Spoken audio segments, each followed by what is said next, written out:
What's shaking AC? Not much. What's shaking with you? I was just kickboxing earlier, and Yeah, well, what was this? well, because now that we're in stage 3 of reopening, like the gyms were allowed to have actual bags instead of just boxing the air. You know what I mean? Awesome. Well, and congratulations, because now that means you guys are finally open. I know. Finally, I'm so excited. Anyone watching this, please book a session and send us money. Please, I'm begging you, go to Control V. I, Franchisees, I will say your franchisees have been incredibly resilient and awesome.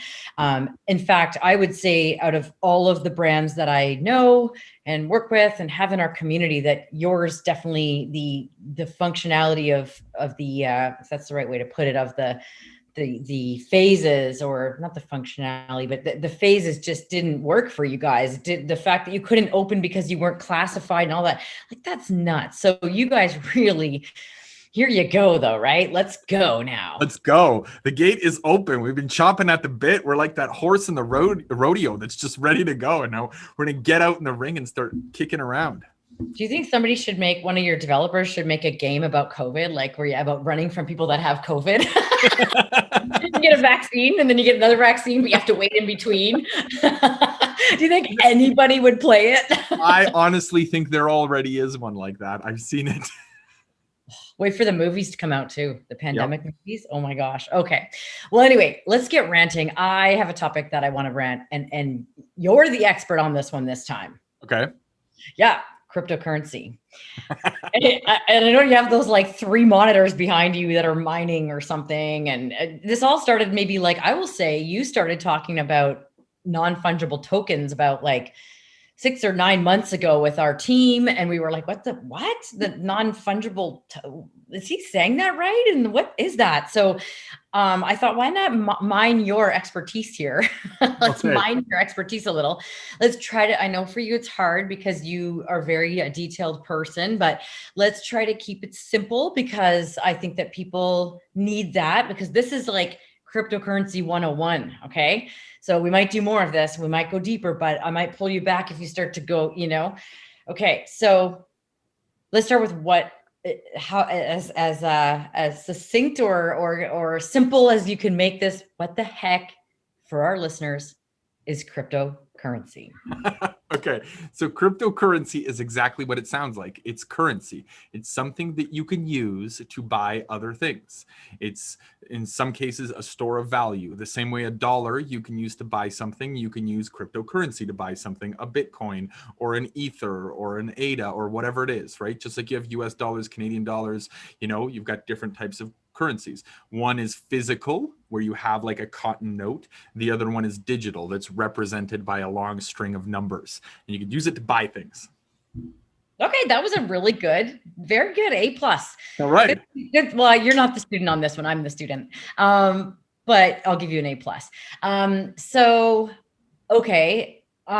So how can you get crypto? How can you get in on this? I'm going to ask you more questions about it, but first of all, how can you get in on it? Like, I want some cryptocurrency. Okay, well, there's a few ways. One is you can just go buy some. Like you go onto a market and you buy some. Like, so if you wanted to buy US dollars with your Canadian dollars, you just go onto an exchange and you'd buy it, with your bank or whatever. So with cryptocurrency, you could take your Canadian dollars and you can go buy some Bitcoin on an exchange, and then you've got it. It's stored in a digital wallet. Alternatively is you can mine it, you can create it.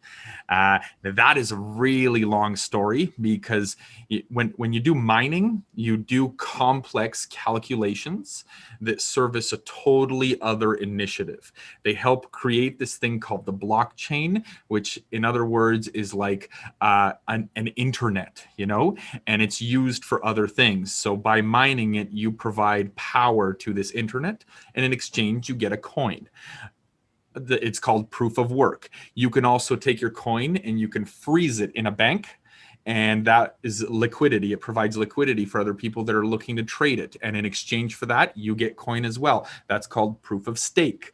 And there's all these other different proofing ways. There's proof of coverage and all this sort of stuff that you get rewarded for with coins. So you can buy it or you can create it. Okay, so obviously it's more simple to just buy it, but then why would you want to have it if you like, why would you want to buy it? Because you're just trading it at a like face value, right? Well, I mean, the Not that same you reason. want to mine it if you can, but if you don't, that's too complicated for you. Why would you want to have it just to go? Yeah, well, I mean, yeah. So if you're not mining it and you're actually buying it, you would buy it probably for the main reason is you hope that its value is going to go up. It's going to appreciate, just like buying a stock, right? You buy Tesla or Microsoft or whatever, $100, you want to sell it later at $200. Okay. Okay. And do we know that it's going to go up, or is it just like anything else that it could fluctuate? And well, it's just like anything else that it could fluctuate, but in general, there are trends and there's various news and, wealthy families and mutual funds and stuff like that getting in on it. However, the nature of cryptocurrency is that it's decentralized. So that means it's not governed by any body like the Federal Reserve or whatever. So there's a huge amount of opportunity for market manipulation. So a very rich person that has billions of dollars, if they want to buy Bitcoin and it's just too expensive for them, they can manipulate the price down so they can get in cheaper, and then it would go up. So there's risks with it, just like there would be with any investment. Got it. Okay. All right. And so, yeah, like what? Okay. So the only reason you'd want it if you're doing it that way is that would be an investment. You're not buying things with it at this point. It could be a store of value. Like some people, if they're worried the economy is going to collapse, they're going to put all their money in gold. Like they will take gold bricks and hold it under their bed, right? Because they believe that gold is like, yeah. So if there's a cryptocurrency that you believe is stable, you could just put all your money in there and store it until better economic times. Right. So it's not so much about spending it, though. It sounds like it's more of an investment thing. Yeah, I mean, you could buy stuff with it, and it's becoming more and more common. Yeah, and that's probably what is going to happen, I'm guessing, right? It's going to become a currency that we actually trade things. Okay. Exactly. What the heck is a non-fungible token in comparison? Like I kind of know, but I still hear it again, and other people would probably benefit. Yeah. Okay. So a non-fungible. My friend was wondering. Okay. What is an NFT? I've been hearing about this, and you started it by saying I won't say anything, but yeah. Anyway, what is an NFT? So the same way a cryptocurrency token or a cryptocurrency dollar is represented by a long list of numbers, right? A non-fungible token, which is similarly like a currency or a token, is also represented by a long list of numbers. They're represented on a different blockchain. Most NFTs are represented on the Ethereum blockchain. So that's a competitor to Bitcoin. It has an unlimited amount of coins where Bitcoin has a limited amount. Anyways, I could go down that path forever. But the point is that when a cryptocurrency is created, it has a value that's tradable, okay? Like on the stock market. A non-fungible token is treated a lot more like a piece of art. So if somebody thinks it's worth $1 million, $1 billion, $1 trillion, that's what it will sell for. And usually it's associated with a piece of art. So somebody can create a really cool graphic of your head on Superwoman, and they can put it out on the market for $10,000. And then there's an auction that bids it up, right? Some people, if they take this really awesome photo of LeBron James slam dunking a basketball, and they're the only ones that took it and they want value for it, they'll release it as a non-fungible token. So it's like taking art and digitizing it. It's like taking concert tickets and digitizing it. It's like, buy an AC non-fungible token, and not only do you get a cool little piece of art that she scribbled, but it also gets you into whatever conferences. Right. Okay. So anybody could create a non-fungible token. Pretty much. Yeah. You might not get anything for it if people don't see the value, which is the risk. Right. Okay. All right. Well, I think I got my questions out, and I think that was probably helpful. Maybe we'll do a part 2 if you think there's more that we need to get out. Oh man, we could do like so many parts. Instead of Andrew and Rob Rants, it'll be like the cryptocurrency series. Yeah.